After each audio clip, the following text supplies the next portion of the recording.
What's up, everybody? It's Phantom Assassin coming at you with Relentless Truth, episode 28, version 2.0. The reason why I say 2.0 is the first Relentless Truth or video whatsoever from me in 2010. So this is the first thing. And also, you've seen the new intro, and I'm also adding a new feature to the episode. It's kind of like, I don't really know how to explain it. Basically, I'll just take any one of the videos that's on the homepage, anything in the top rated or favorite or viewed or anything like that, I will take some video from the homepage and post it here. I will show you a quick clip. I can't show the whole thing, obviously, because I'll be flagged and it'll be removed, obviously, of course. I'll leave the link in the description so you can get to there. So I'm going to do that for every episode. So you'll always have, well, most of that information is pretty much going to pick out my... Alright, one thing I gotta get into any of my other stories is AKC CEO Twitch, the leader of AKC, Atomic Killing Crew.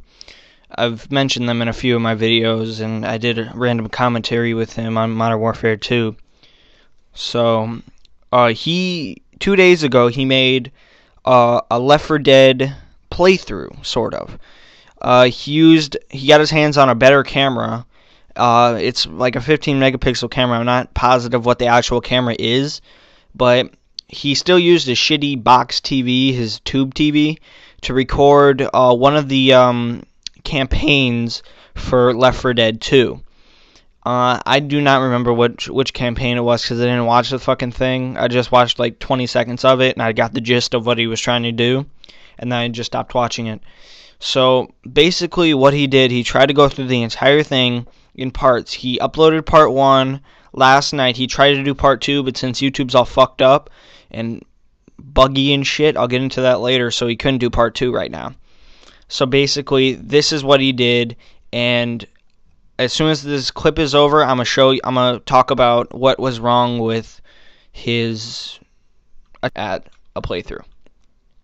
You can see that he did make some mistakes. I mean, here we go.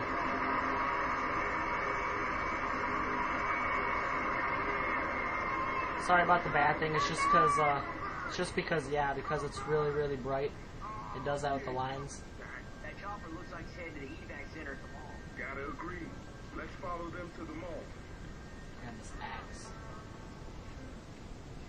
You can see that he did make some mistakes. I mean, of course he got a better camera than what he usually uses. He usually uses like this 6 megapixel piece of shit camera that barely ever works. Well, it works, but it's still a piece. It's like held together by duct tape. Like the battery hatch is loose, so it's held together by duct tape. That's how bad the fucking thing is. So basically, after he did this, he said, it's going to get a lot of views. It's like, oh yeah, it's going to be really popular. It's going to be like DSP. It's like, no, it's not. Dude, it's not going to be popular. Why would... The whole reason people make YouTube videos, well, for the most sense, is to make the viewers want to watch it. You want to make content that the viewers want to see. Not something you enjoy doing. Like, he played the entire thing. I think he said he got all the footage. He just hasn't uploaded it yet.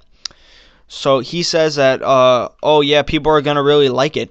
No, they're not. You saw the black lines. Even though it has a really good camera, it still looks like shit on your TV. You have to have at least a certain amount of equipment or skills or whatever to make a successful video. You can't just pull it out of your ass like what he tried to do. A few minutes ago I started talking about I mentioned really quick about the bugs in YouTube.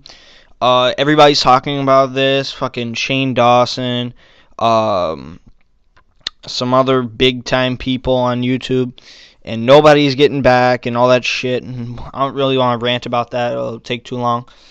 But basically, YouTube is pretty fucked up right now. It started on Christmas.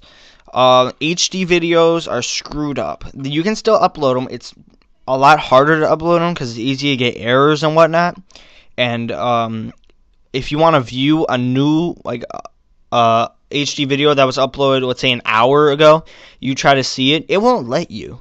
because it'll bring up so many errors. It takes twice as long to process a video than normal. Or sometimes it just won't process it at all. It won't even say that it is processing, and then you're screwed. The last video I did, I had to upload and that was just fucked up. So YouTube is really screwed up. I'm never going to get into the thumbnails or the view counts or none of that fucked up shit. So here, I'll leave a link in the description to DSP's rant, and he'll fill you in on that shit. Thing I want to get to is my expectations for 2010. Not really my expectations, but what I like and dislike about the lineup for this year. I'm really excited for God of War 3. I played the E3 demo. It's actually really good. So many good improvements from God of War 2 and 1. The graphics are incredible, dude. It's probably the best. It's obviously the best God of War game. It's probably the best type of magic type of, I don't really know how to explain it, but the graphics are really good. On the flip side, Dante's Inferno, another game I'm really excited for is Lost Planet 2. Obviously played that demo as well. I played all these demos of these games I'm talking about. Lost Planet 2 looks awesome.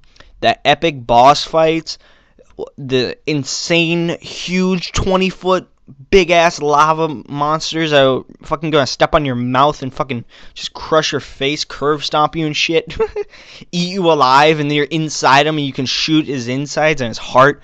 That's just awesome, dude. And being able to play it with 3 other of your friends, actually no, I think it's more than 4-player co-op. I don't even remember, but you can play it with your friends online co-op, and that's gonna be really good for those types of games, because it would be good if it was a single player game, but since they added the co-op, that's just extra step up. Similar to Lost Planet 2 Dark Void that I just saw, that looks awesome too. The alternate planets, flying around, killing. The last game I want to talk about is really, actually no, I have a couple games to talk about. Mag, I don't really know. It's a little iffy for me. I played the beta. It's okay. It's definitely not Modern Warfare 2 or anything like that. No way. But it's okay. I mean, I like the idea of a lot of people in the room, but the hard thing is to actually start a room, because you'll be sitting in there and then it'll say that, oh, it's half full, and then you should be sitting there for a half an hour and it still says half full. It might go up a few views and then it'll drop 10 when people are leaving and go try to find another one, and everybody's just jumping around and you can't get a full lobby to start a game. So that was probably just for the beta, because I know a lot of people didn't get it, and when people get the full game, there's obviously going to be more people on it, so it should be easier to start the game. But the thing about it is,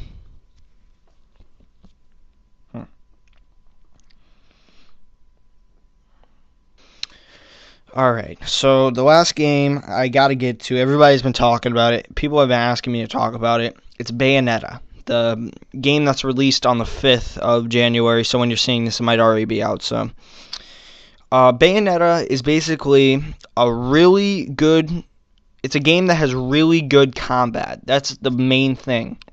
The combat system is so fluent and organized. There are hundreds of combos, and each one is unique. And the way it works, it's so fluent and nice. The dodge is perfect. Like, everything just works really well together.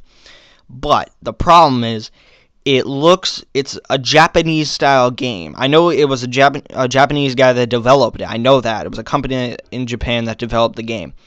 The thing is, though, I don't know how that's going to sell over here in America. Obviously, in Japan, it's going to be flying off the shelves and shit. But it has a really Japanese feeling to it. It's in English, obviously, but it just has that feeling of it should be different or something like that. You play a witch, by the way. The cool thing is you can like walk on walls and upside down on ceilings and shit. That's kind of cool. But the music and like the overall just look of the game, it's kind of, I don't really know how to explain it. It's kind of anime. That's kind of what it is. Kind of anime, but with a darker, grittier feeling. Anime with a gritty feeling. That's basically what it is. So that's basically all I got to get to this episode. Yeah, go check out my other video to vote to see which intro I should keep using.